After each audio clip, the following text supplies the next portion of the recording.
Sí, bueno, buenas tardes. Buenas tardes, damas y caballeros. Para mí es un honor presentarles al doctor Luis Gómez Guzmán. Un aplauso, por favor.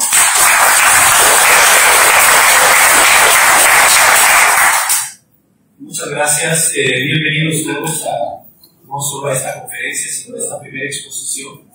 Quiero agradecer de verdad a la mesa directiva y a todos los miembros de la SONAI por este evento, el primero, y obviamente que sea el primero de muchos más.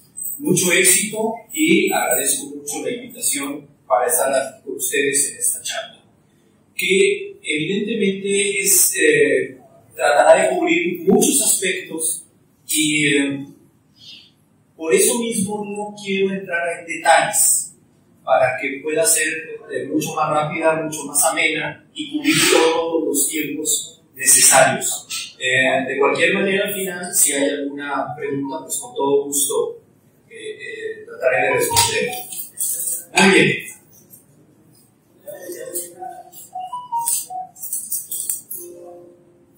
Vamos antes de comenzar, a ver una idea general para poder partir de algo hacia la particularidad como fue la guerra de independencia en México. Como todos recordarán, las primeras monedas son las de Carlos y Juana.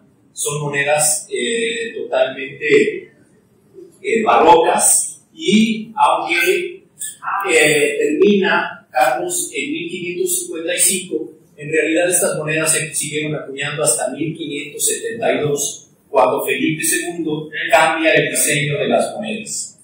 Pero, pues por lo menos tenemos aquí una idea del tiempo que estuvieron en circulación estas monedas. Después vinieron, por casi 180 años, la moneda macuquina. Esta moneda abarcó los reinos de Felipe II, Felipe III, Felipe IV, Carlos II. Vamos a encontrar a Felipe V y hasta Luis I. Y prácticamente esta moneda no tuvo mayores variaciones durante todo el tiempo que estuvo en circulación. Después vamos a tener esta moneda maravillosa, la famosa columnaria, que cambia con Felipe V, Carlos III y Carlos IV. Esta moneda, pues es, como todos saben, es la primera moneda redonda, la primera moneda que tiene cordón, y Carlos, correspondiendo obviamente al cambio cultural y artístico que había en Europa, que fue el neoclásico, pues entonces de esta hermosa moneda cambia a poner su busto o su efigie a la usanza antigua, y por eso se llama neoclásico, es decir, regresaban a lo clásico. Lo clásico era lo grecorromano. Y tenemos a Carlos III, a Carlos IV y a Fernando VII utilizando este mismo tipo de moneda. Muy bien, esto nos habla de 4 etapas muy características en la moneda novohispana. Pero ¿qué pasa a los primeros años, la primera década del siglo XIX? Primero, Carlos IV tiene una serie de conflictos, una alianza primero con Francia para combatir a los ingleses.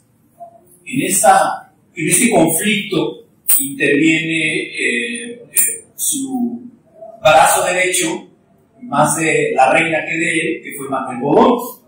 Manuel Godoy, el llamado príncipe de la paz, entra ahí en negociaciones, pero no era muy querido por los españoles porque se sentían traicionados. Recordemos que Trafalgar pierde España frente a los ingleses. La familia de Carlos IV tiene que salir huyendo de Madrid, y hay una famosa revuelta en 1808 en la cual es detenido la familia real, y posteriormente, con pretexto de la invasión napoleónica a Portugal, tenían que pasar por España, y entonces se quedan los franceses se aprovechan de ese momento, en este caso Napoleón, y obliga a Carlos IV en Bayona a que abdique en favor de Fernando VII. Fernando VII es obligado a abdicar a favor de Napoleón, y Napoleón abdica a favor de su hermano José Napoleón. Esto es todo un rompimiento histórico en España. ¿Y qué pasa en la Nueva España? En la Nueva España se tiene la noticia de la invasión francesa, de la invasión napoleónica, de la deposición de Fernando VII. Entonces, aquí en la Nueva España se jura lealtad al rey. Para la Nueva España, Fernando VII seguía siendo el rey, a pesar de que José Napoleón era, entre comillas, rey de España, aunque no de toda España. Había partes de la España que seguían siendo fieles a Fernando VII. Sin embargo, estamos aquí ahorita situándonos en esta moneda novohispana, acuñada en la Casa de Moneda, 1810. En teoría, Fernando VII no era el rey, en teoría. Sin embargo, para la Nueva España seguía siendo Fernando VII. Aquí tenemos una moneda española, 1812, pero es una peculiaridad. Es la única moneda en 300 años de dominación española que se acuña en España y que reconoce a las Indias. Aquí vemos que es José Napoleón, por la gracia de Dios, rey de España y de las Indias, Hispaniarum et Indiarum, exactamente como decían las monedas novohispanas. Esto es una cosa muy curiosa porque es la única moneda española acuñada ya que reconoce a la Nueva España. Sin embargo, la Nueva España no reconocía a José Napoleón como rey. Esto pues provocó obviamente un conflicto económico en la Nueva España, muy severo, porque desde 1808 ya había inquietudes criollas de emancipación. Se aprovecha de alguna manera este conflicto en España pensando que probablemente quedaría toda España en manos de los franceses. Para entonces la Nueva España quería que viniera a América, ya fuera Carlos IV o Fernando VII, a reinar. Un poco lo que pasó justamente en esa época con Portugal, que el rey de Portugal se va a Brasil a reinar ante el peligro de la invasión napoleónica. ¿Cómo se hacían las monedas? Esto es importante por lo que vamos a ver. Para poder hacer un troquel y poder fabricar las monedas, se hacían estos que se llaman punzones y estos que se llaman dados o matrices. Como pueden ver, aquí hay un acercamiento solamente de lo que era una columna. Aquí está el efigie del rey, y en estos dados había los diferentes elementos que conformaban el escudo de armas. De igual manera, había las letras, es decir, había un dado que tenía letras, y de ahí se iban tomando para formar los punzones y poder acuñar hacer los troqueles y acuñar las monedas. Aquí vemos una moneda de 1809 con armadura, y aquí de 1811 en lo que se llama toga. ¿Por qué? Bueno, es curioso, pero Fernando VII, estando cautivo aparentemente en España, él ordena en 1811 que se cambie de manera secreta, es esta orden, el busto armado al busto de toga. Entonces, en la Nueva España, cuando reciben eso, vamos a encontrar en algunos años, en el año 11, 12, 13, incluso 14, podemos encontrar busto armado y busto de toga en diferentes monedas. Esta es una de las explicaciones. Pero bueno, ¿a qué va todo esto? Pues obviamente en 1810, como todos saben, en la madrugada del 16 de septiembre, hay el grito de independencia. Obviamente, por el cura Hidalgo, en Dolores Hidalgo, llama a levantamiento, y pues le sigue una enorme muchedumbre y se van a Guanajuato principalmente, que es uno de los puntos importantes. Pero aquí es el parteaguas ya de la Nueva España. Así como fue la invasión napoleónica en España, 2 años después viene el grito de independencia con todo lo que va a traer consigo. Uno de los grandes problemas es que empieza a haber, y no a raíz del movimiento de independencia, ya sucedía, pero empezó a suceder con mayor ahínco, que era la inseguridad de los caminos. Es decir, todos los centros mineros durante décadas y décadas, siglos, digamos, juntaban toda la plata y que se llamaban conductas, y a través del camino real de tierra adentro traían toda la plata a la Casa de Moneda de México. En la Casa de Moneda de México se acuñaban las monedas y se regresaban al lugar de origen, y de ahí pues no solo circulaban por toda la Nueva España, sino sabemos que allá de frontera la moneda mexicana, desde la moneda mapuquina, circuló por todo el mundo la colunaria y la moneda de luz. Entonces, quien tenía el monopolio desde 1536, que fue cuando se empezó a acuñar la primera moneda, fue fundada en el 35, era la Casa de Moneda de México. Y vamos a entender por qué es importante ver lo del monopolio en las primeras monedas. Primero, viene un rompimiento, es decir, una total ruptura ecléctica en los diseños de las monedas. Es decir, aquí hay una mezcolanza impresionante y muy ecléctica en las acuñaciones. Aquí estoy poniendo una moneda de 1811, acuñada en México, donde vemos el clásico cordón colonial, ¿sí? de cadena, de círculo, rectángulo. Ya vimos que se hacía a través de punzones muy bien hechos. Normalmente estas matrices venían de España, aquí se trabajaban los punzones y se hacían los tropeles para acuñar las monedas.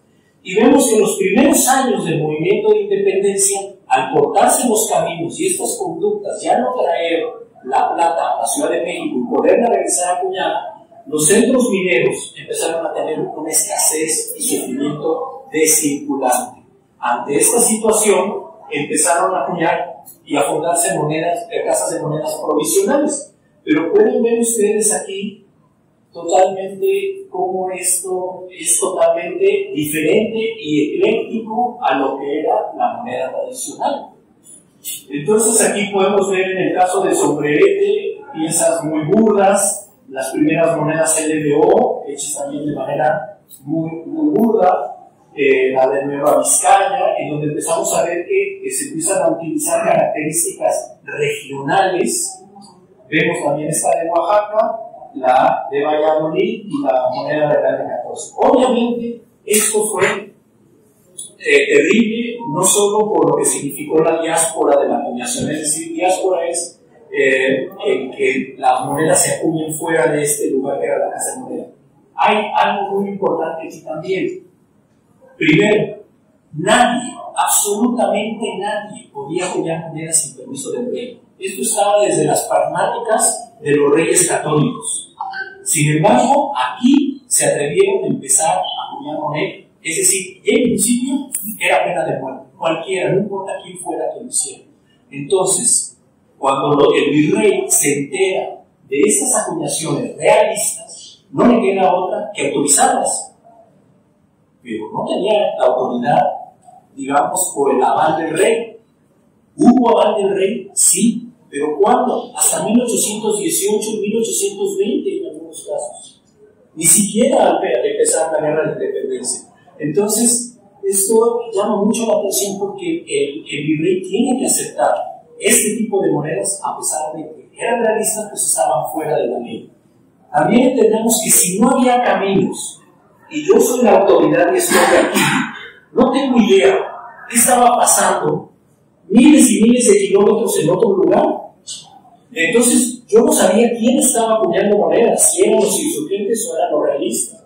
Todo esto se fue sabiendo posteriormente y se fue avalando. Una vez acuñadas las monedas, se fueron autorizando, es decir, ahogado el niño, tapado el pozo. Pero ¿por qué hago este señalamiento? Porque muy lamentablemente, en épocas recientes, los americanos que se sienten dueños de la verdad, numismáticamente hablando, hacen una serie de interpretaciones pésimas de la historia y últimamente están diciendo que la moneda de Real de 14 y la moneda de Zacatecas son monedas insurgentes. Absolutamente falso.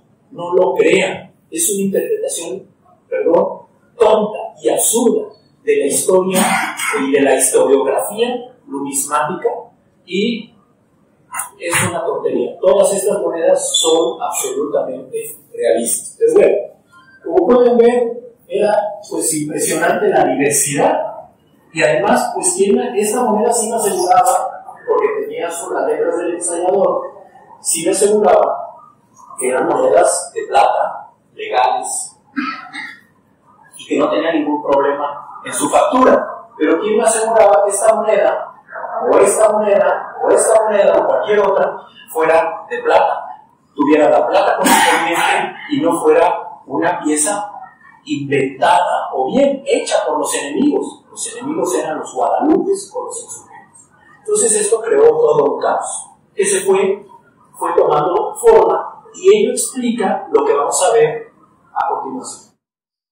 Primero, ¿por qué la Casa de Moneda fue la gran opositora?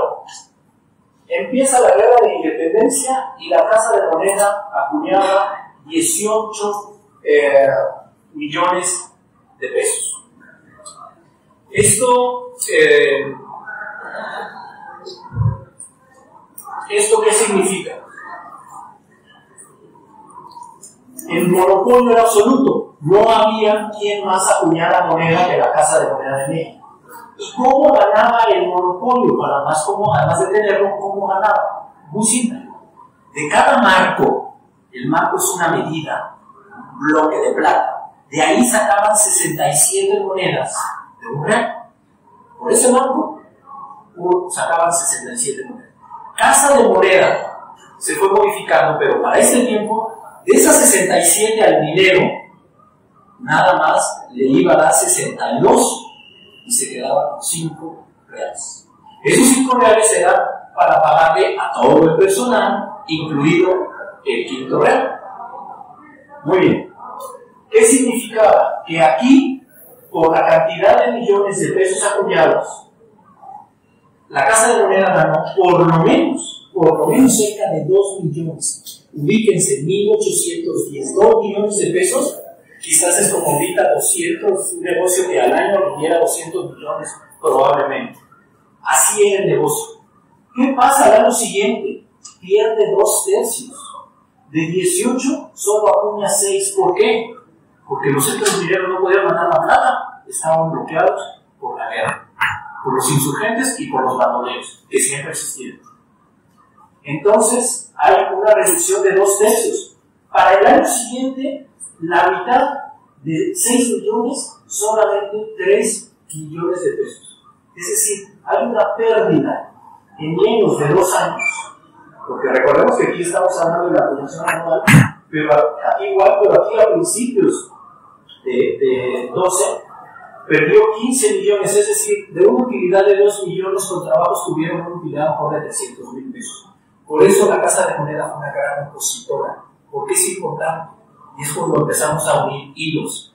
Porque empezaron a decir, ojo, no usen la moneda aunque sea realista. ¿Por qué? Porque es imperfecta, ya lo vimos.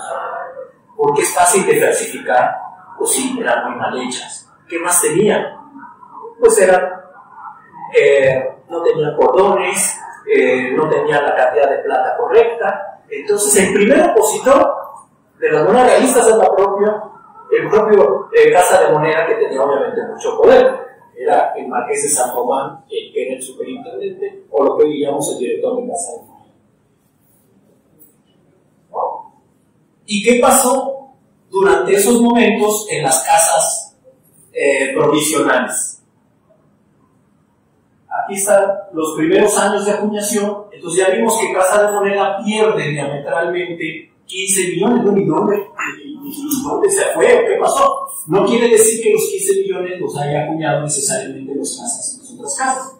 Pero, pues vamos a ver que justo el primer año Chihuahua casi tiene una acuñación de 500,000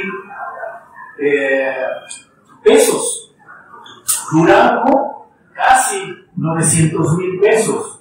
Los primeros años de Guadalajara, igual, 500,000, 310,000 Guanajuato, Sombrerete, que es prácticamente menos de un año, más de 355,000, y aquí vemos durante escasos meses de 1810 a 11, más de 1 millón de pesos en Zacatecas. Es decir, aquí simplemente estamos viendo que hay cerca de más de 3 millones de pesos nada más en los primeros años en las casas de moneda realistas. Entonces, por eso, pues esto fue un grave problema. Vamos a ver las monedas, las secas realistas, cada una de ellas a manera de abuelo de pájaro, para entender. Estos son los años en los que fueron abiertas las casas, en algunos casos como Guanajuato, hubo saltos, y vamos a ver que Guadalajara también no fue años corridos. Esto es importante verlo porque por un error también de interpretación histórica, pero eso aquí en México desde los años 50, se ha malinterpretado y Chihuahua lo quieren meter como empezó en 1810, pero no. Chihuahua, con toda certeza, empieza a acuñar en 1811. Los únicos que acuñan moneda en el 10 es Sombrerete y Zacatecas, porque eran los centros mineros más grandes, más importantes de productores de plata. Por eso empiezan inmediatamente en el 10. Vamos a ver la seca de Chihuahua. La seca de Chihuahua tiene un encanto formidable. Porque, bueno, primero, y esta es la primera corrección, vayan a sus libros desde el Prado, Sobrino, todos, y corríjanme, porque ponen la fecha de octubre de 1810. Este es un gran error. La casa de moneda que empieza en octubre de 1810 es Sombrerete. ¿Qué hace el gobernador de las provincias internas del norte, Nemesio Salcedo? Él emite un mando en 1811 en donde autoriza la fundación de la Casa de Moneda de Chihuahua, de Durango y Sombrerete, pero Sombrerete ya estaba acuñando. Lo que él hace es nada más le dar una formalidad, pero ese error ha bastado para pensar que la Casa de Moneda de Chihuahua fue autorizada en el 10, es hasta el 11. ¿Qué tiene de curioso? Bueno, las monedas son muy burdas, porque utilizaron una moneda original de México e hicieron moldes, y de esos moldes fundieron plata y sacaron las monedas durante 1811, 12 y 13. Todas las monedas de estos años son fundidas. Lo que hicieron fue modificar el molde y en lugar de ponerle la M pusieron CA de Chihuahua y las iniciales del ensayador, en este caso RP, Ramón P. Y algo que caracteriza a estas monedas son dos funciones, que es de la tesorería, una T, y una granada entre columnas de la Real Hacienda, es decir, eran monedas autorizadas y que habían pagado el impuesto y estaban autorizadas para circular. Esta fue la manera en que lo hicieron. Estas monedas pues, son muy burdas, tienen mucha carencia de calidad y todo, pero pues circularon en esos momentos en Chihuahua porque había que echarlas a la. A partir del 14 ya empiezan a troquelar, es decir, ya tienen un dado, pero un dado muy mal hecho y con un busto de Fernando VII que se llama imaginario. O sea, no tenían los punzones, por eso les hablaba de los punzones al principio, no tenían los punzones. Entonces, grabaron, alguien hábilmente, un herrero, copiando una moneda, trata de grabar el busto de Fernando VII, pero es un busto totalmente que se le llama invierno o imaginario.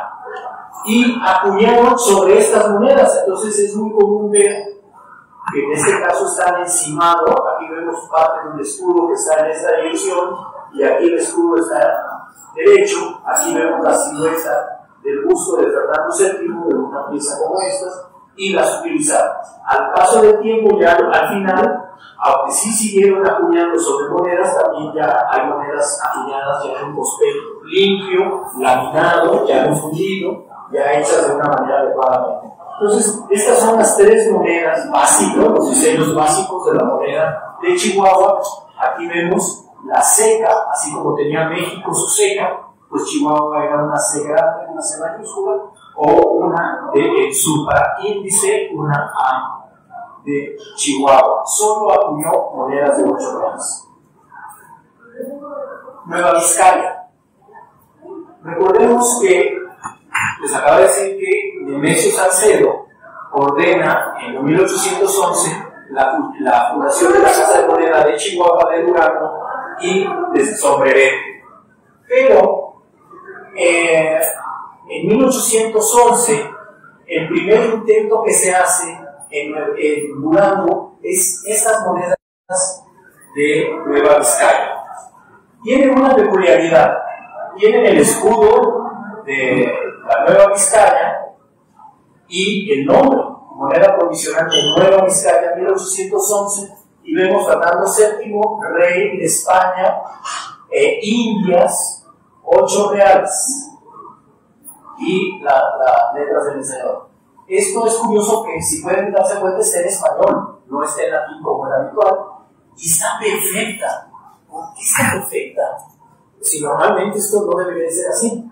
Bueno, Nemesio Salcedo era el gobernador de las provincias internas del norte, y el que era el gobernador de Durango, el militar, era Bonifacio Bonavía. Este hombre tenía conexiones por todos lados.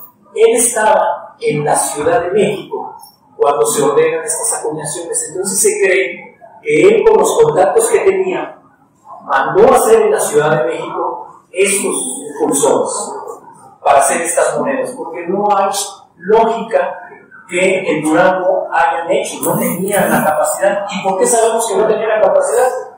Porque estas monedas se dejan de hacer, y en ese mismo año, en el 11 y en el 12, sale esta moneda que también es provisional. Aquí no se alcanza a ver, provisional de Durango, ya no de Nueva Vizcaya, sino de Durango, y vemos que es una moneda muy burda. Estas son excepcionales y tienen una condición excepcional para lo que normalmente se ve.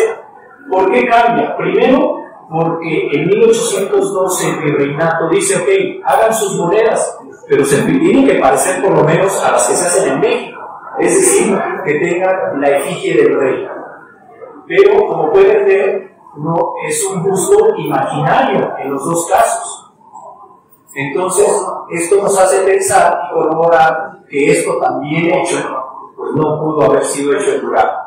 Estas son las monedas de la Nueva Vizcaya, pero en realidad desaparecen muy pronto para dar paso a las monedas de Durango.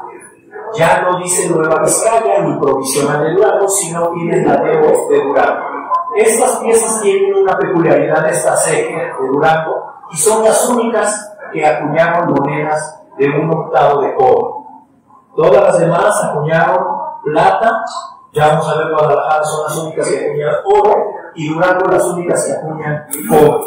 Vemos también lo burdo de las primeras acuñaciones de Durango, con bustos imaginarios, y posteriormente fue perfeccionando su hechura. Así pasó, como vimos, en Chihuahua, que conforme fue acercándose a los años 18, 19, 20, 21, 22, se perfeccionó. Igual pasó en Durango. ¿Por qué? Porque Durango le mandaba los troqueles a Chihuahua, y Chihuahua utilizaba esos troqueles para acuñar sus monedas.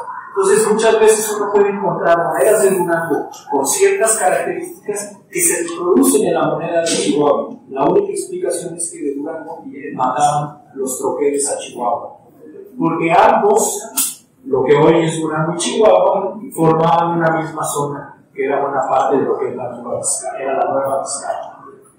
Labró estas monedas desde el 1/8 de real hasta los 8 reales. Guadalajara se establece, inicia sus actividades hasta 1812, a pesar de que en mayo ya tenía la idea de empezar a acuñar moneda. La moneda de Guadalajara, también vemos su seca, que es una G con una A.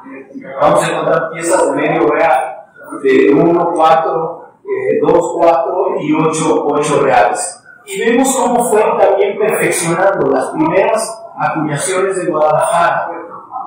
Son, aunque bastante buenas, porque podemos ver que es una muy buena calidad, vemos que los bustos son imaginarios, también muy indianos, y a partir de 1818 empiezan a ser muy buenos, tan buenos que la moneda de Guadalajara era tan perfecta como la de la Ciudad de México. Aquí, ¿por qué? ¿Qué pasó en Guadalajara? Hubo un hombre que cuando Francia invade España, sale de España y viene a la Nueva España. Este hombre se llamaba Dionisio Sancho. Dionisio Sancho era escultor, grabador, inventor, pintor, de lo que se llama de cámara, es decir, tenía un nombramiento real, un nombramiento desde Carlos IV. Carlos IV lo había nombrado. Y este hombre, con esas credenciales, viene a refugiarse a la Nueva España.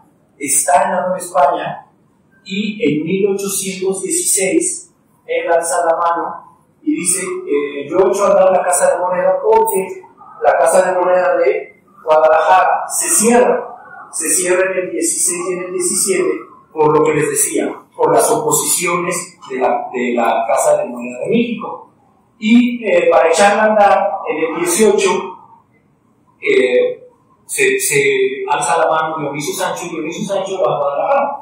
Este hombre era inventor, escultor, grabador, y él hace los troqueles perfectos. Entonces, por eso, del 18, que se reanuda la acuñación, vemos moneda excepcionalmente bella, y si uno compara la moneda del 18 de México con la de Guadalajara, son perfectas. Y fue gracias a esa persona. Entonces podemos empezar a entender todos estos cambios y todo lo atractivo que significan estas monedas de guerra de independencia. Pero ¿qué pasa con Dionisio Sancho?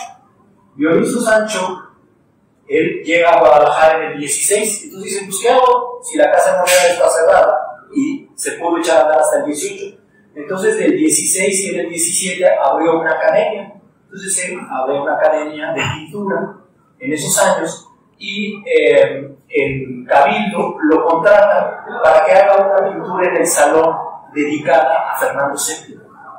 Entonces Dionisio Sancho hace una pintura en el salón de Cabildo hermosísima, en donde pone un lago haciendo referencia a Tenochtitlan, pone la penca, y de un lado el escudo español sin las columnas, es decir, nada, León, Castilla, Granada y obviamente escusón de los Borbón, y del otro lado pone una águila.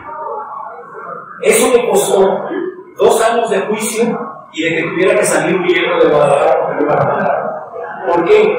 Porque para los realistas el águila representaba la insurgencia. Y esto no es casualidad.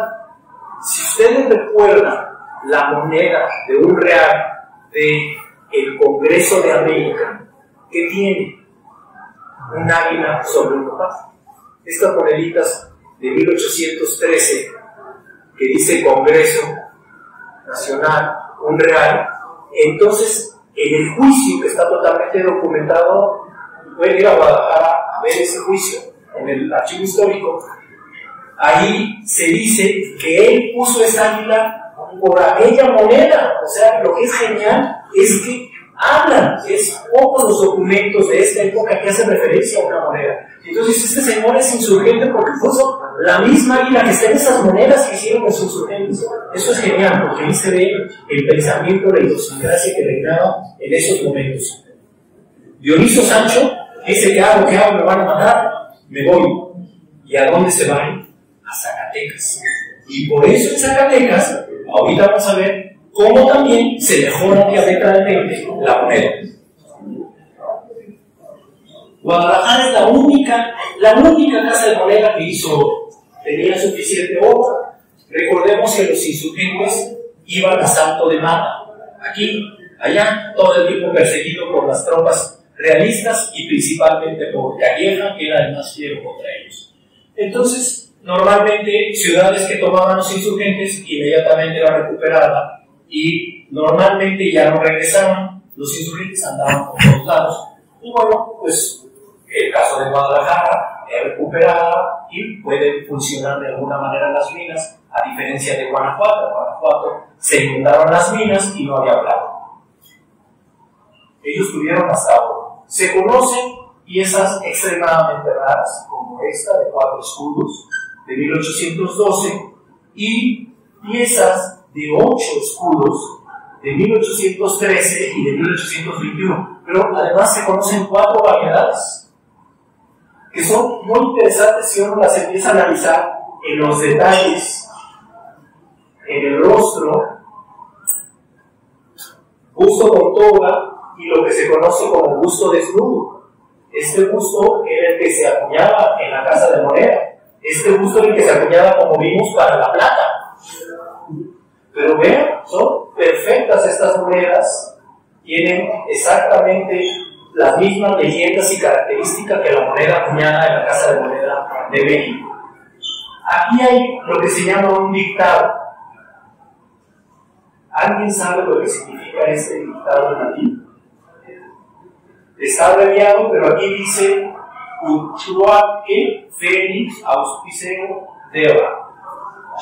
Este es el dictado de Carlos IV y de Fernando VII. Y significa en estas monedas, cuando ustedes las vean, las de Guadalajara, igual están todas las de México, es feliz reinando por la gracia de Dios en los dos mundos, es decir, en España y en América. Esto es lo que dicen estas monedas, porque normalmente no sabemos muy bien las de plata, pero nunca nos ponemos a reflexionar qué dicen las monedas de oro, ¿verdad? Y aquí vemos que el dictado igual se repite, y esta es la pieza, son piezas extremadamente raras. Guanajuato es una belleza. ¿Por qué? Primero, cuando Guanajuato es terriblemente saqueada, es una masacre. Hidalgo no pudo contener a la chusma en aquel entonces, y fue en la lóndiga de Granaditas una masacre, un saqueo y una destrucción. Esto hizo que muchos centros mineros, como Zacatecas, al enterarse de lo que había pasado, le abrieron las puertas a los insurgentes, con tal de que no pasara lo que pasó en Guanajuato. Por eso no hay esa destrucción en otros centros mineros, y también de ahí las confusiones en decir que Zacatecas era insurgente y por tanto la moneda insurgente porque la tomó pacíficamente. No, es que fue entregada a la ciudad. La ciudad de Zacatecas, antes de que llegaran los insurgentes, sale un grupo de renombrados aristócratas y gente del cabildo a negociar con los insurgentes para que cuando entren a la ciudad no la destruyan y que las minas pudieran seguir funcionando en Guanajuato. Pero ¿cuál es la peculiaridad de Guanajuato?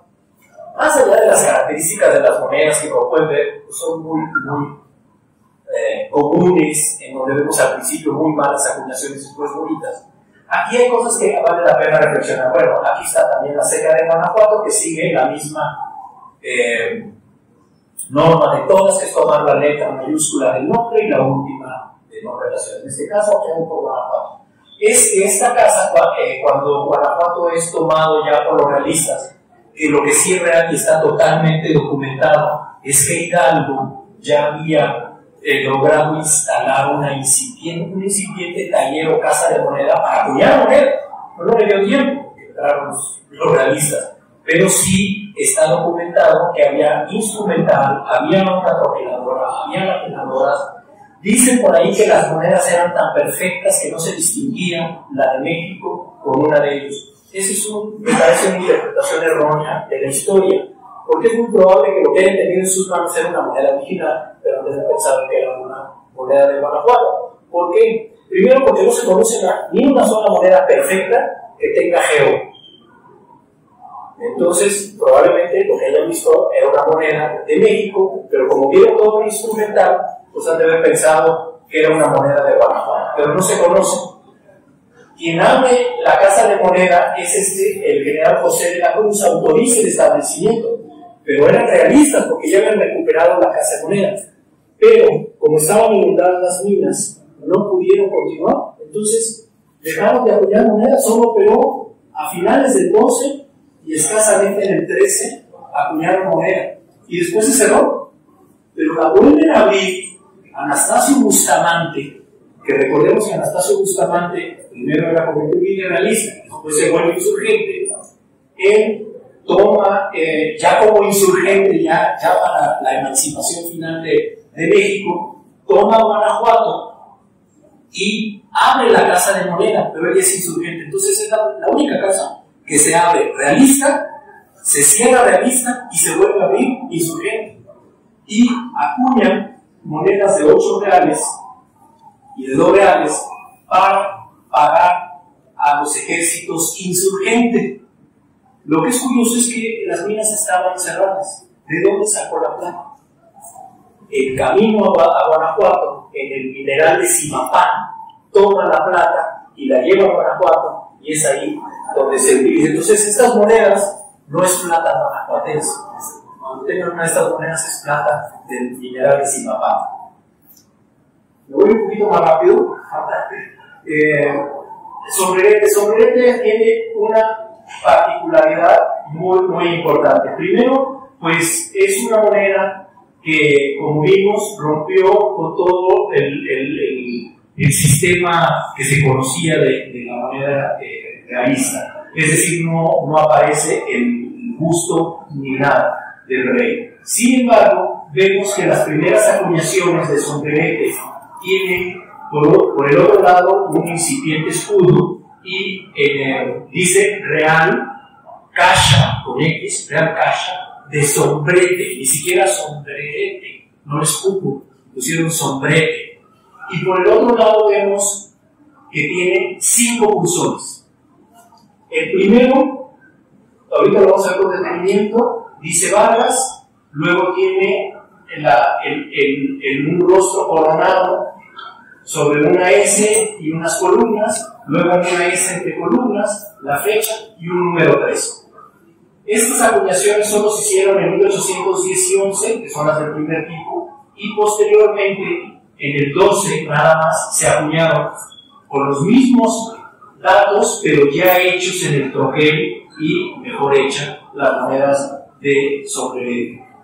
Ya en el año 11 y 12, acuñadas, se conocen piezas de medio real de 1, 4 y 8, no existe 2 reales.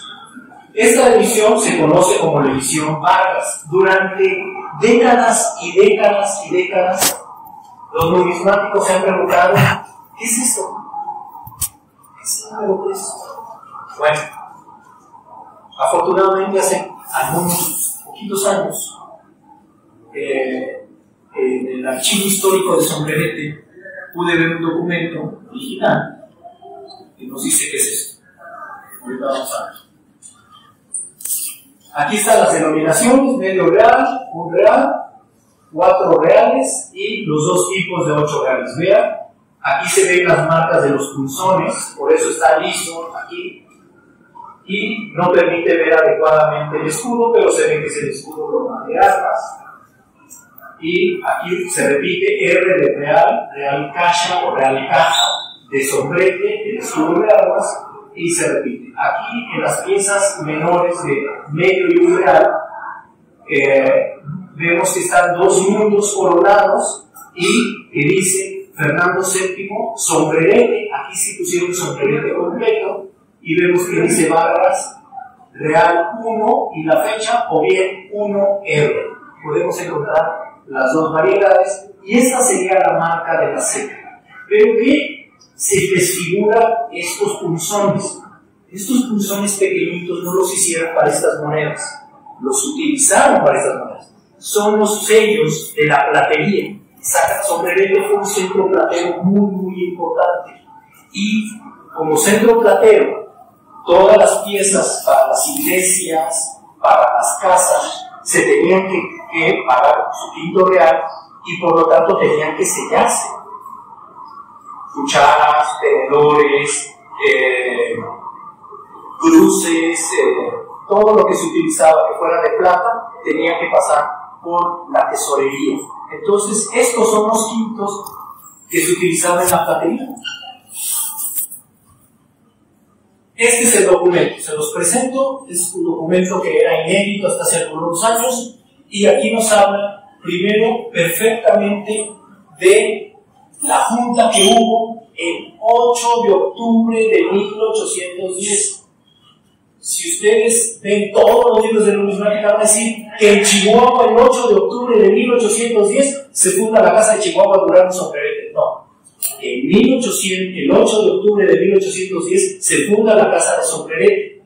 Lo que hace Nemesio Salcedo, gobernador de las provincias internas del norte, es conoce esa información, le escribe a Callejo. Afortunadamente, en el archivo histórico también está la carta, y se conoce, está publicado en muchos libros, el bando de Nemesio, y dice, él le escribe una carta y dice, conociendo lo que se hizo en Sombrerete, le voy a dar orden y vamos a hacer lo mismo en Chihuahua y Durango. La carta este documento está fechado en 1800, y lo más interesante es que describe aquí la moneda, la describe tal cual, la de 8 reales. Y aquí estamos viendo, 1812, este aviso hace la descripción exacta de las piezas de un real. Y se aplica la de medio real. Pero aquí se va a decir exactamente igual. Por ejemplo, más o menos aquí dice que va a tener una flor de lis, 2 palmas, el apellido del ensayador, el año, una R y el numeral. Sí, el documento, líneas arriba, habla de los 2 mundos, las palmas, el nombre del ensayador, la R, el 1, todo lo dice aquí. Vamos a hacer una transcripción.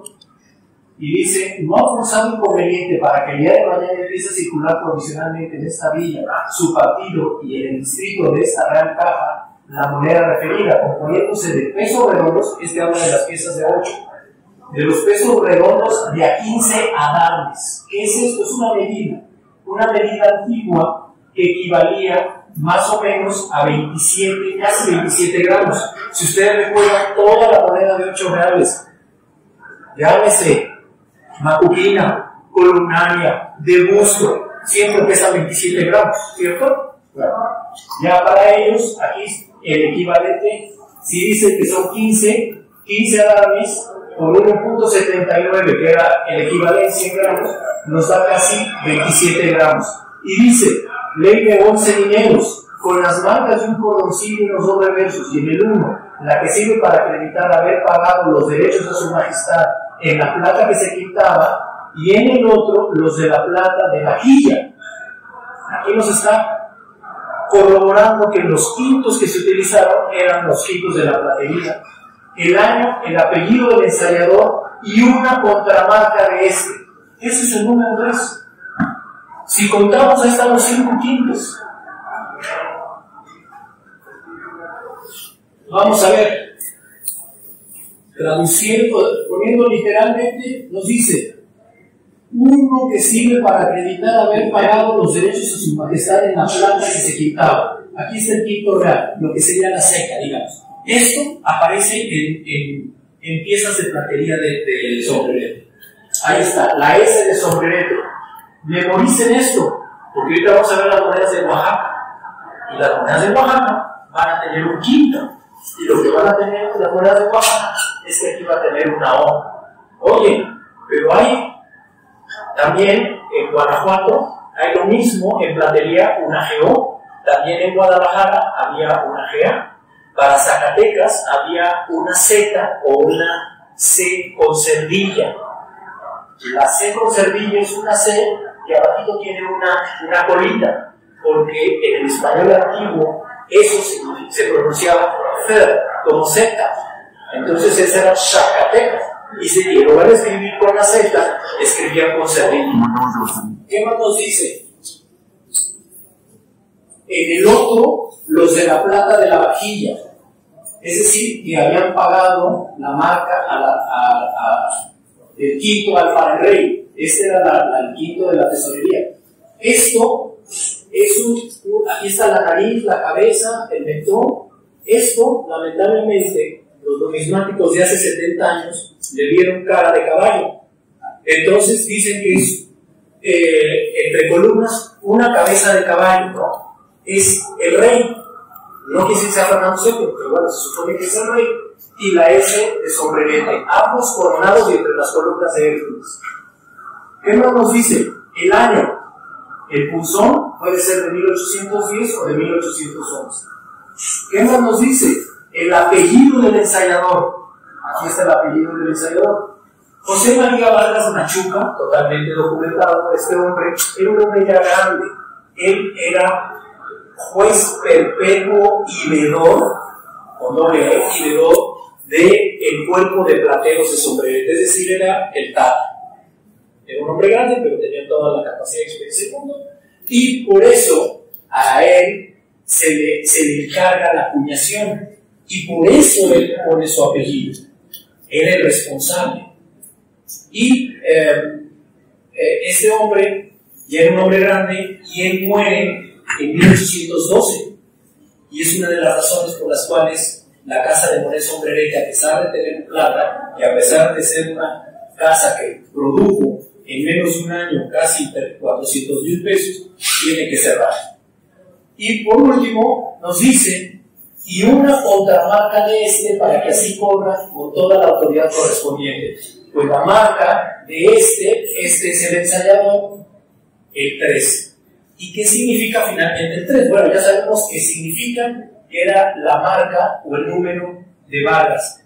Hasta hoy día los plateros tienen un número. Cuando uno se registra como platero, se le asigna un número, y siempre lo ha habido.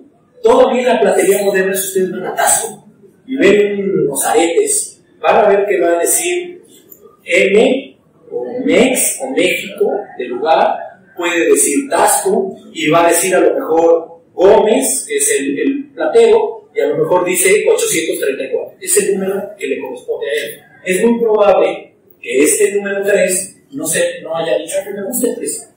Es seguramente el número que él tenía como el juez perpetuo le correspondió a través del tiempo, es el número 3.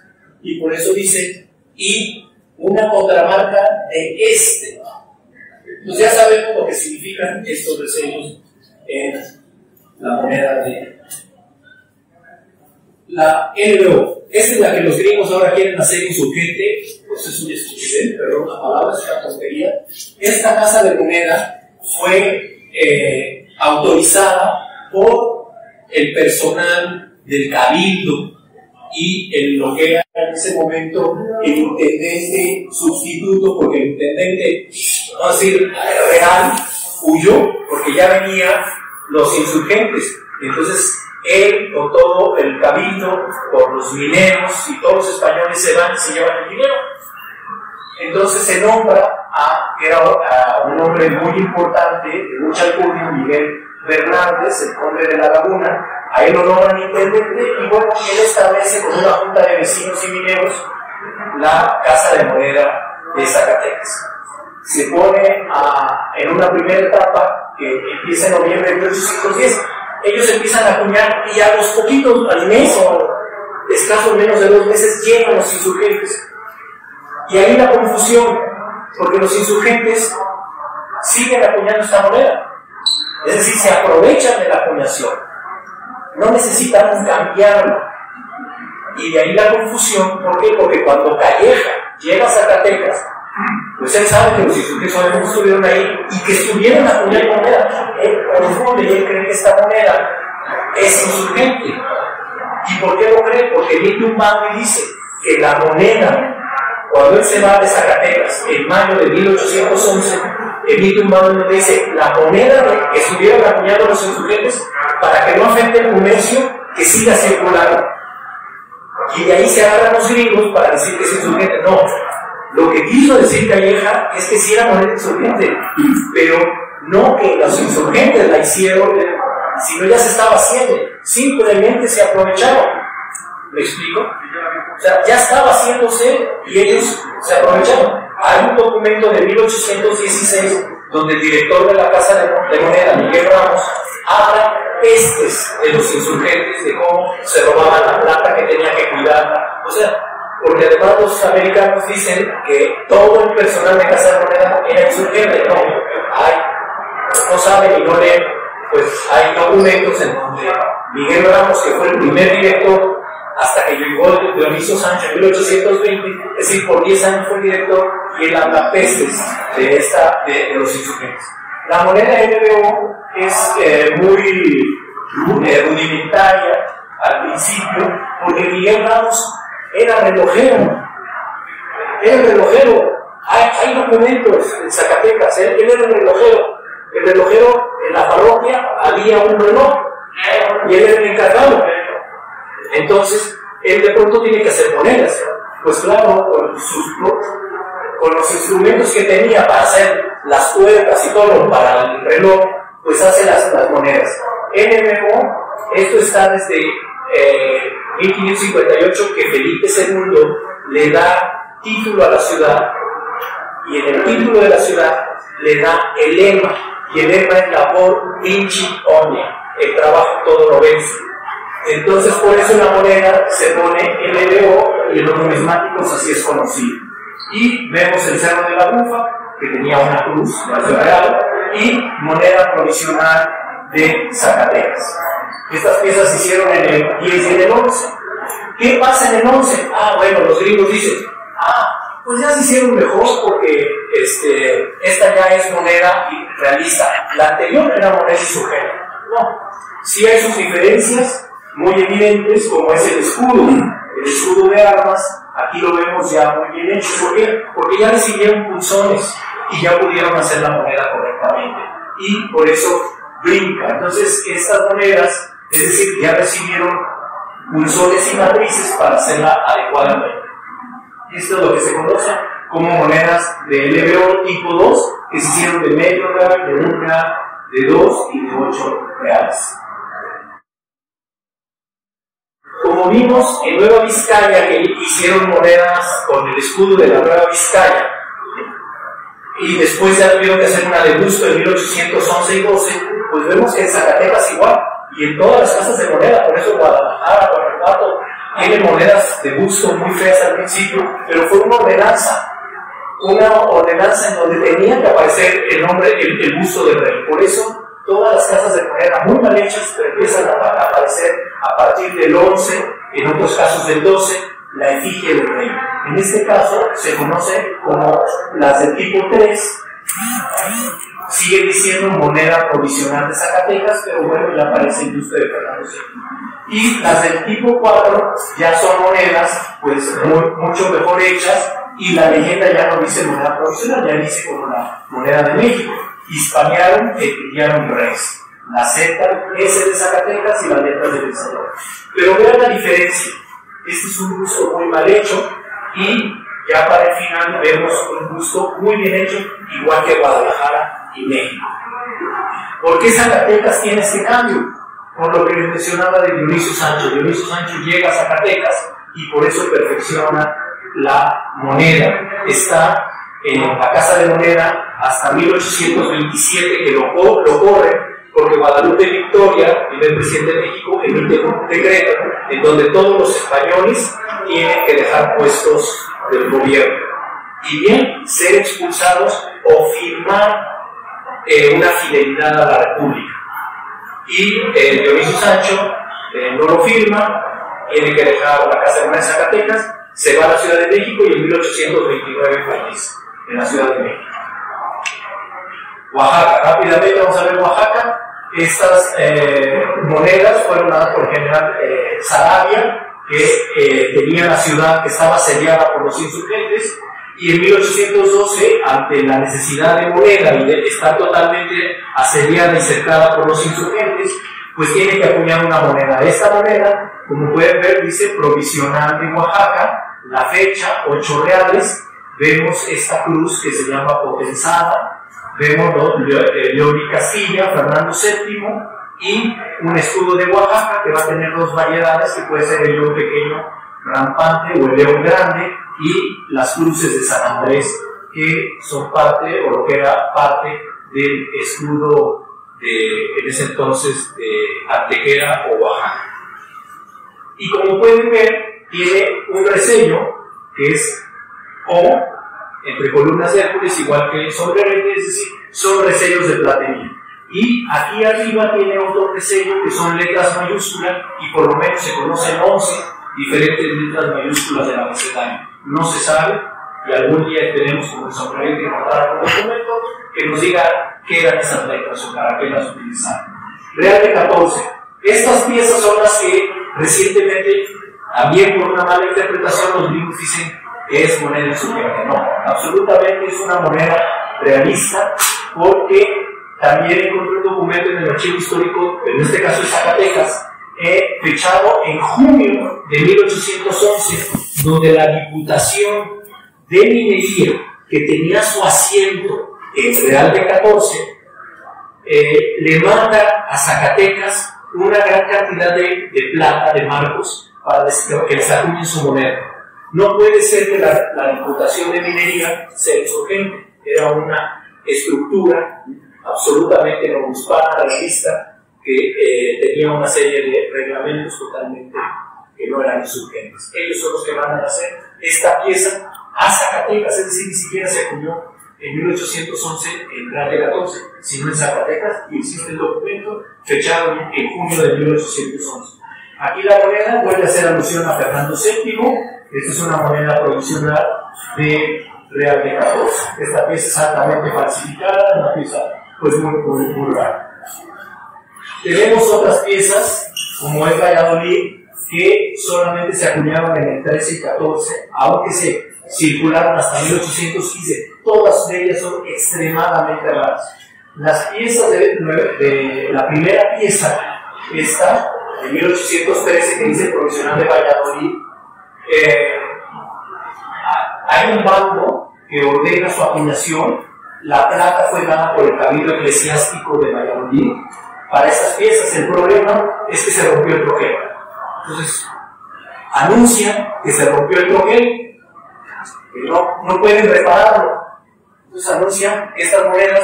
Primero hay un bando, y al mes, es decir, en febrero y en marzo, les dice a la gente: oye, pero se rompió el troquel. Entonces estas monedas ya no se van a hacer.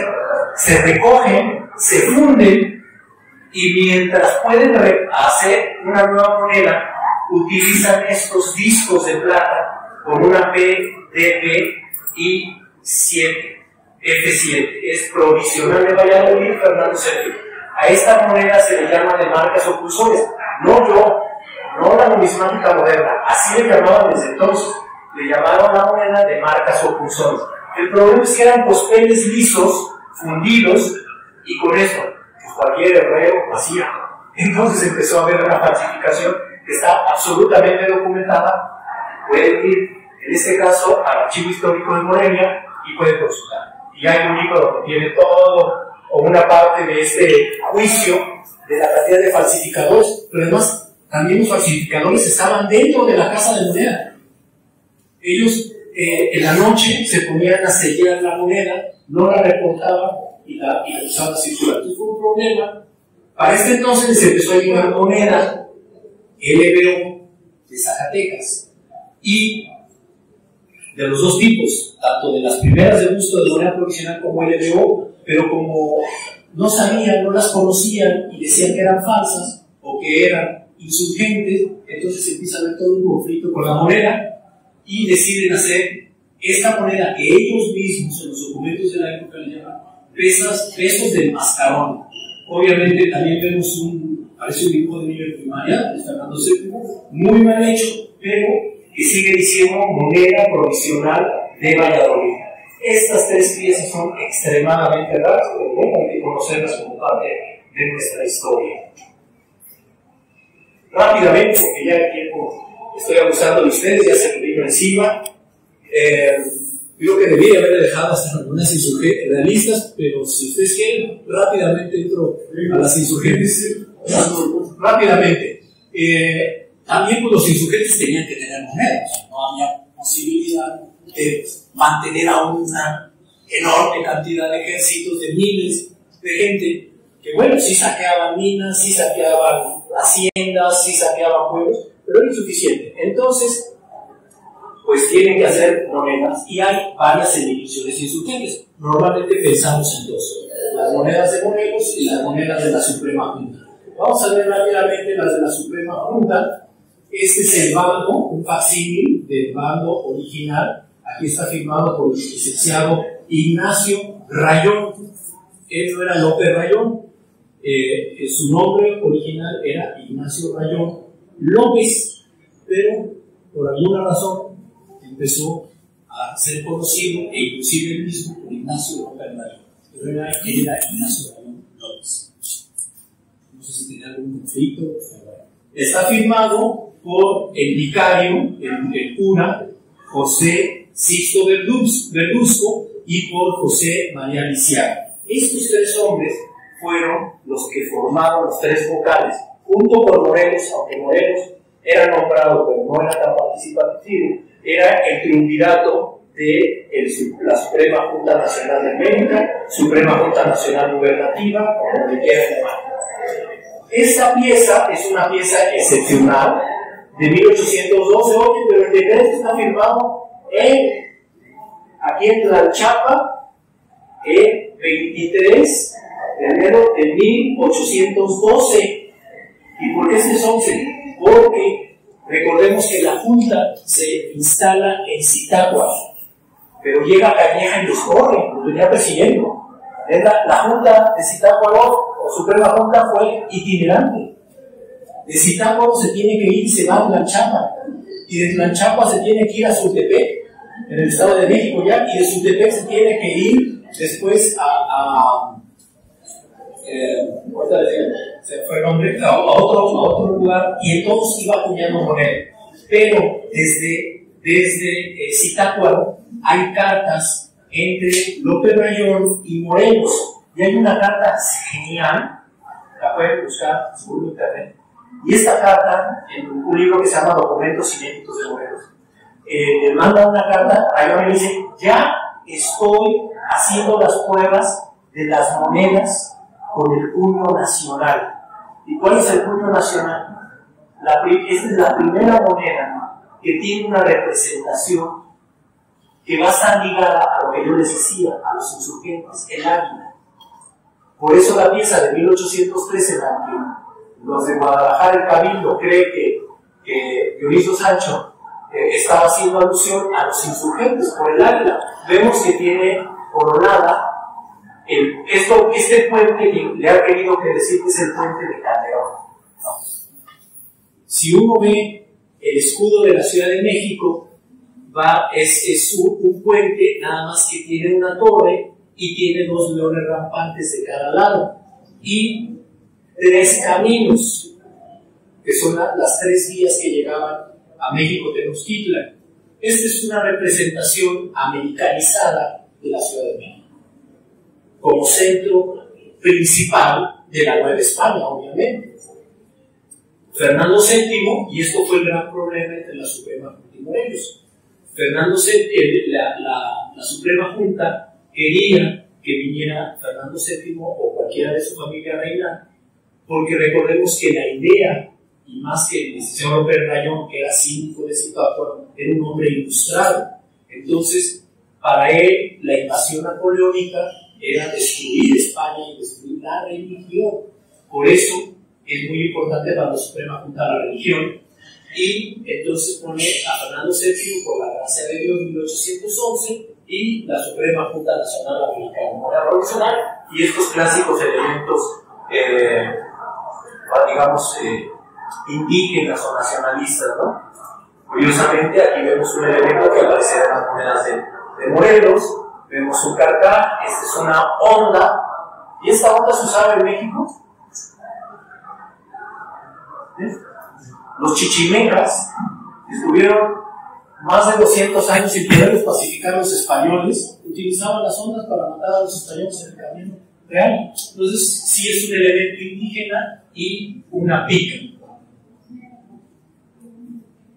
Estas son las monedas de la Suprema Junta, hay monedas de medio real, de un real, de 2 reales, de 4 y de 8, y las hay de cobre, y las hay de plata, las hay troqueladas, las hay fundidas, las hay con diferentes nombres, en algunos casos, como este, dice Fernando VII. ¿Por qué dice?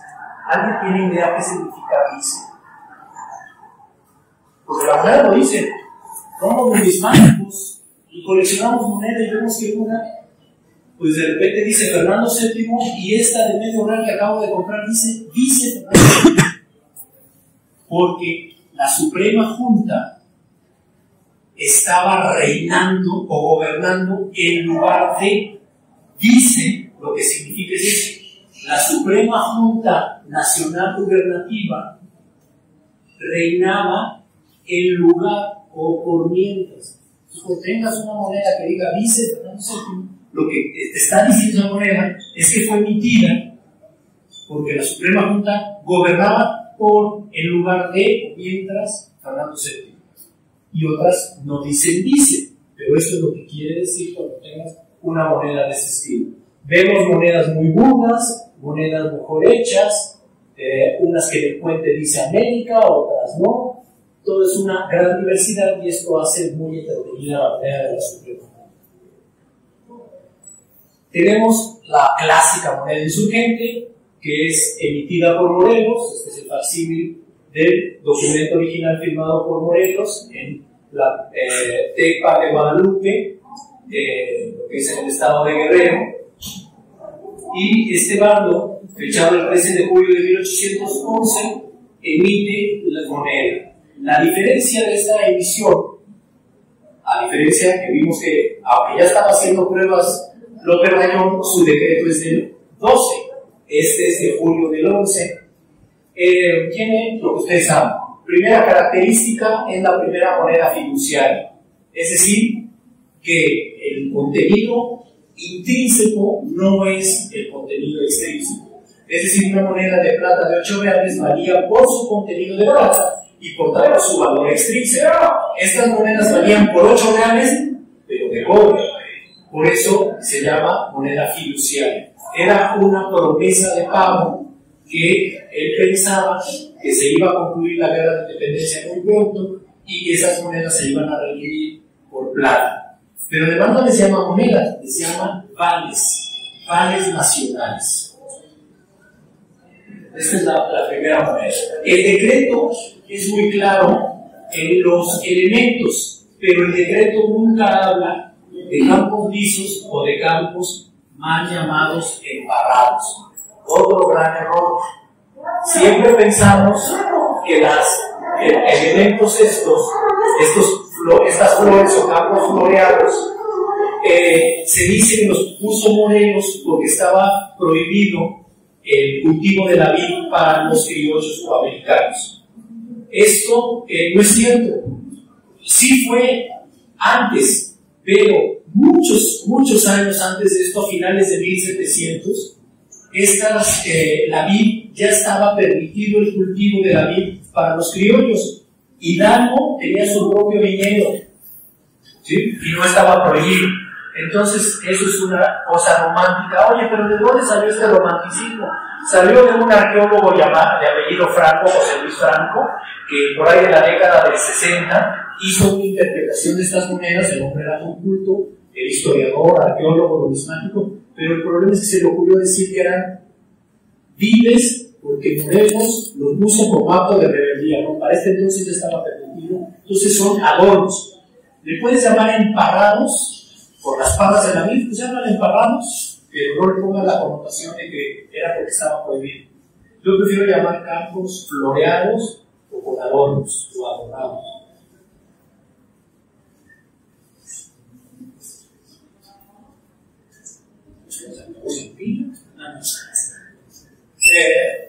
Pero me pasé. No. Ok, no. Vamos a identificar rápidamente emisiones, porque sabemos que Morelos acuñó en diferentes lados, porque él tuvo diferentes rutas, lo que hoy son los estados de Puebla, de Oaxaca, Guerrero, Estado de México. Entonces, en diferentes puntos estuvo acuñando moneda. Entonces es un error. Durante muchos años los americanos, y hasta hoy día muchos catálogos ponen moneda de Morelos con el sur y entre paréntesis le ponen Oaxaca. No, la moneda de Oaxaca sí dice Oxa o sí dice Oaxaca. Casi todas las monedas estas pudieron haber sido acuñadas en diferentes puntos de Guerrero, de Puebla, del Estado de México, no sabemos. Hay estas piezas que sí están bien identificadas, Huautla, muy cerca, o en la ruta hacia Puebla, hacia Tehuacán. Ahí sí fue un bastión muy importante de los ejércitos de Morelos. Y esta sí dice moneda que fue acuñada, fabricada en este caso en Cuautla, una moneda muy rara. Y tenemos las famosas monedas que se siguen llamando de Tierra Caliente. Tierra Caliente es una zona enorme. Bueno, he dicho todos los estados de Michoacán, el más prolífico de la acuñación de moneda de Morelos es Michoacán. Tierra Caliente en ese entonces era una zona tan grande, que es absurdo pensar que esto signifique Tierra Caliente. También fue una interpretación de los años 60 probablemente, y se ha quedado en nuestros días. Pero entonces, ¿qué significa Tierra Caliente?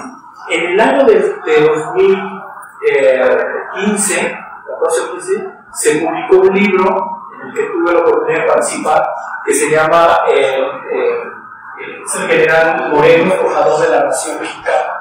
Ahí me escribí un capítulo sobre las monedas de Morelos, pero el siguiente capítulo al mío está escrito por un historiador. Este libro se publicó en el Estado de México, está gratis en PDF, pueden bajarlo y les recomiendo mi artículo y el que sigue, porque en el que sigue es un historiador que encontró documentos y razones suficientes para saber o casi asegurar que TC puede significar Tesorería Central, Tesorería de Chilpancingo o Tesorería de la ciudad, porque estas piezas, ya tachamos por favor Tierra Caliente, estas piezas corresponden, solamente se conocen en el 13 y coinciden con la estancia de Morelos en Chilpancingo, con la emisión inclusive, pues no solo de la Constitución, sino también de una serie de documentos para revalidar la moneda a través de un sello.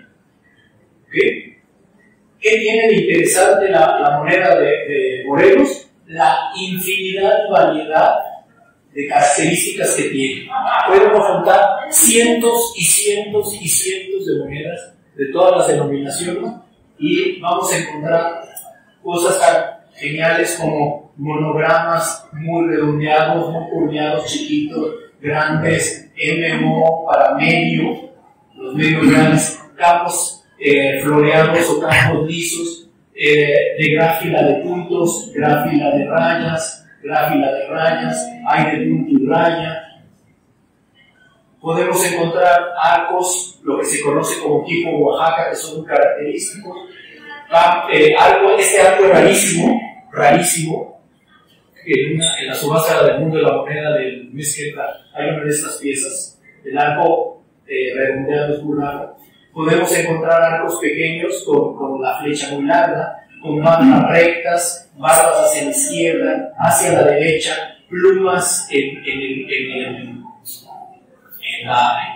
lo que se llama el culatín de la flecha. Podemos encontrar dobles cuerdas únicas, cuerda tensa, cuerda que estuviera como torcida. Bueno, es infinito lo que uno puede descubrir en estas monedas. Y también existe plata. Todavía hay detractores que dicen, no, ¿cómo plata? Si fue muy claro que iba a acuñar en cobre. No, también tuvo oportunidad y está documentado que entre los insurgentes, cuando atacaban, ya fuera un cargamento o alguna ciudad o algún mineral, robaban la plata y la distribuían y acuñaban moneda con esa plata. Tenemos moneda fundida de Morelos en todas las denominaciones. Aquí este es un medio real, tenemos de 1 real, hay piezas de 2 reales, de 8 reales, y las hay troqueladas y las hay fundidas. Son raras, pero normalmente son genuinas. Lamentablemente es que sobre todo estos dos diseños son muy falsificados. Se falsifican desde por lo menos 80 años a la fecha, se falsifican, eso hay que tener mucho cuidado. Y tenemos las famosas piezas de plata provisional de Oaxaca, que además dicen América Morelos, fechadas en el 13.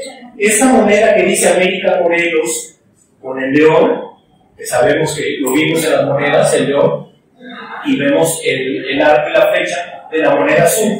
Esto de Morelos es muy interesante, porque recordemos que a Morelos le hacen un juicio, un doble juicio.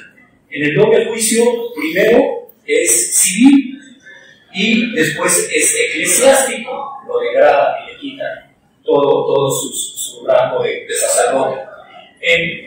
Como les dije, estaba prohibida la acuñación de la moneda para cualquier persona, ya con eso era pena de muerte, entonces por eso era suficiente para matarlo. Y una de las preguntas que le hacen, igual se le hicieron a Hidalgo y se le hicieron a otros insurgentes, es: ¿acuñaste moneda? Y Morelos en un principio dice no. Bueno, se conocía su mando, se conocían sus monedas, lo pagaban a acumular esta moneda, tiene hasta su nombre. Ya después digo que sí había acuñado, pero de cualquier manera estaba sentenciado a muerte. Son monedas muy raras. Conocemos otras monedas insurgentes que a veces se nos pasan desapercibidas, sí. Están las de la Nueva Galicia, el brigadero José María Vargas. Primero fue, este señor no tiene nada que ver con el Vargas de Sombrerete, nada más se llama igual. La Nueva Galicia la Suprema Junta tuvo muchos generales, y estos generales eran como reyecillos en sus pueblos. Y uno de ellos, pues fue José María Vargas, y él manda hacer en la Nueva Galicia este tipo de monedas de 2 reales. Son muy raras. MG, esta es excepcional porque se alcanza a leer, es una moneda de la Suprema Junta, aquí lo dice, 2 reales, Nueva Galicia, y se conoce en medio real. Nada más que el medio real es una pieza tan chiquitita y solo son puras siglas, y por eso se confunden con fichas comunes y no con una moneda. Y tenemos las piezas de Zacatlán del general Francisco Osorno. Este hombre le daba plata a Morelos, entonces también vamos a encontrar moneda de Francisco Osorno en plata, y también las más comunes, que no son tan comunes, pero las encontramos de 1 y 2 reales en bronce y de medio real, pero también existen estas piezas en plata. Y la moneda extraña, totalmente rara también. Y no tiene mucho sentido. Este resello probablemente sea falso desde su origen. Es decir, el resello como tal a lo mejor sí existió, pero se le atribuye a esta persona, pero no tiene mucho sentido. Este es un resello que hay que tener precaución. Pero los que sí se conocen adecuadamente es el de Linares, resellos raros, este resello de Uti, que utilizaban. Todos esos son resellos realistas para hacer circular la moneda, aunque sea realista, hacerla circular en sus territorios. El resello que en realidad Monclova sí tenía una autorización para tener casa de monedas, pero pues nunca lo pudo echar a andar porque encontraron fraudes y todo, entonces realmente no funcionó. Pero son monedas fundidas con el resello LBA en Monclova y la fecha. Este es un resello de LCM, la comandancia militar. Se sabe que las comandancias o los comandantes militares podían resellar moneda, y uno de los resellos mejor documentados es el de las cajas de Veracruz, porque muchos de estos resellos son atribuidos, pero poco sabemos de su historia. Sí se conocen los 2 bandos de este resello. El primer emitido, el primer bando, dice que como hay una gran diversidad de monedas, pues ya vimos todas las monedas realistas que había, para el Veracruz pues era la puerta de entrada con Europa, para el comercio. Entonces, para pagar las mercancías, las pagaban con monedas de Sombrerete, de LBO, Zacatecas, Guanajuato, Guadalajara. Entonces era una diversidad. Traían loca a la pobre tesorería y a la aduana de Veracruz. Entonces emiten un primer bando para ponerle un resello, se ensayaban las monedas y si eran buenas les ponían el resello de las cajas de Veracruz. Pero al mes emiten otro bando y dicen: oye, pues ya nos dimos cuenta que las monedas tienen diferentes pesos y diferente ley. Las primeras de Zacatecas LBO inclusive se tomaban por 9 reales. ¿Por qué por 9 reales? Porque sí eran de plata pura, pero después ya no, y las de las otras casas tampoco. Entonces hay un segundo bando en el cual dice vamos a ponerles de acuerdo al valor de la plata, del contenido de plata y el valor que van a tener. Entonces en el bando se especifica que va a haber un segundo resello que va a decir 7, 1 cuarto, 7, 1 medio y 7, 3 cuartos. Y eso es lo que va a valer, o sea, 7 y medio reales, o 7 reales, o 7 1 tercio, o 7 1 cuarto, dependiendo la cantidad. Este es el mejor documentado de todos los resellos. Los insurgentes no se quedaron atrás, pues ellos con mayor razón resellaron monedas porque no tenían ni la plata suficiente ni la moneda. Entonces, como pueden ver, hay muchos más resellos insurgentes que resellos realistas. El más común de todos los resellos es el resello de Morelos. Él, en 1813, ante la gran diversidad también de moneda y la gran cantidad de falsificaciones hasta de su propia moneda, dice él, en Chilpancingo emite un bando en el cual se aplique, y lo describe muy bien el bando, su monograma, y dice que haya unas estrellas.